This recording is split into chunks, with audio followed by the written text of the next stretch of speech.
आरती Maharashtra express news मध्ये आपले स्वागत। तर पाहूया आजच्या काही विशेष घडामोडी। महाराष्ट्र प्रदेश काँग्रेस प्रवक्ते हनुमंत पवार यांना पुण्यातील स्वारगेट मित्रमंडळ चौकात असणाऱ्या वृत्तपत्राच्या कार्यालयाबाहेर मारहाणीची जी घटना घडली, त्यात भाजपाचे तुषार दामगुडे यांनी हनुमंत पवार यांना मारहाण केल्याचे व्हिडिओ मध्ये स्पष्ट दिसत आहे। तुषार दामगुडे यांना त्वरित अटक करण्याची मागणी काँग्रेसचे प्रदेशाध्यक्ष हर्षवर्धन सपकाळ यांनी केली। 3 दिवसापूर्वी वृत्तवाहिनीवर एका लाईव्ह कार्यक्रमादरम्यान तुषार दामगुडे आणि हनुमंत पवार यांच्यात शाब्दिक बाचाबाची झाली। त्यातून हा प्रकार घडला असल्याची शक्यता वर्तवली जात आहे। मारहाण करणारे 2 जण ताब्यात। एका वृत्तवाहिनीच्या कार्यालयाबाहेर काँग्रेस प्रवक्ते हनुमंत पवार यांच्यावर काही भाजप कार्यकर्त्यांकडून मारहाण करण्यात आल्याची घटना घडली। डिबेट शो साठी ते संबंधित ठिकाणी गेले असताना तुषार दामगुडे आणि त्यांच्यासोबत असलेल्या इतर काही व्यक्तींनी त्यांना मारहाण केल्याचा आरोप आहे। काँग्रेस प्रदेशाध्यक्ष हर्षवर्धन सपकाळ यांनी या घटनेचा सीसीटीव्ही फुटेज ट्विट करत मुख्यमंत्री देवेंद्र फडणवीस यांच्याकडे संबंधितांवर कठोर कारवाई करण्याची मागणी केली। डीसीपी मिलिंद मोहिते यांनी सांगितले की तुषार दामगुडे आणि हनुमंत पवार यांच्यात बाचाबाची झाली। तिथे असलेल्या 4 ते 5 लोकांनी हनुमंत पवार यांना मारहाण केली।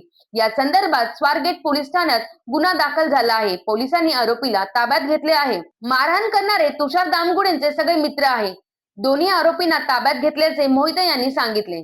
हनुमंत पवार यांनी आपली प्रतिक्रिया स्पष्ट केली। ते म्हणाले, मी एका वृत्तवाहिनीच्या डिबेट शो साठी गेलो होतो। तिथे मी भाजपच्या नेत्यांनी ज्या पद्धतीने छत्रपती शिवाजी महाराजांचा अवमान केला त्याची आठवण करून दिली। याचाच राग त्या कार्यकर्त्यांना आला। बाहेर आल्यानंतर मला धमकवण्यात आले।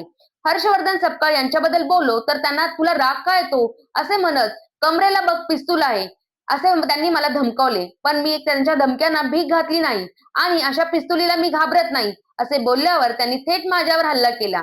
माझ्या छातीवर आणि तोंडावर जोरदार मार बसला। विचारांची लढाई विचारांनी लढली पाहिजे, ही कुठली पद्धत आहे असे मत हनुमंत पवार यांनी व्यक्त केले। पोलिसांनी काही आरोपींना अटक करत कारवाई करणार असल्याचे सांगितले।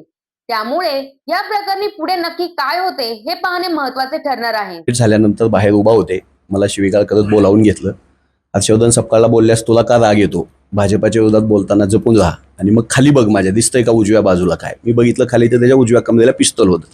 जिवंत राहायचंय, पुण्यात हिंडायचंय तर नीट अवकातीत राहायचं। मग मी म्हणलं असल्या पिस्तूल खेळण्याला मी घाबरत नाही असं म्हणल्यानंतर त्यानं मला उजव्या हाताने त्याच्या मला डाव्या बाजूवर माझ्या चापट मारली। त्याच्यासोबत जे 3-4 जण होते ते भाजपा जनता युवा मोर्चाचे भाजपाचे पदाधिकारी कार्यकर्ते होते। त्यांनी लाथाबुक्क्यांनी मला मारहाण केली।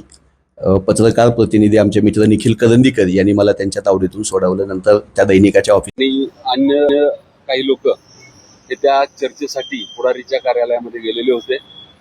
त्यावेळी हा सगळा परिसंवाद झाल्यानंतर बाहेर आल्यावर तुषार दामगुडे आणि हनुमंत पवार जे काँग्रेस पक्षाचे प्रवक्ते आहेत आणि आजचे फिर्यादी आहेत त्यांच्यामध्ये बाचाबाची झाली आणि तिथं असलेल्या 4 ते 5 लोकांनी हनुमंत पवार यांना मारहाण केलेली आहे। त्या संदर्भामध्ये स्वारगेट पोलीस स्टेशन या ठिकाणी गुन्हा दाखल केलेला आहे। राईट प्लस हर्ट आणि आर्म ऍक्ट नुसारचा गुन्हा दाखल केलेला आहे।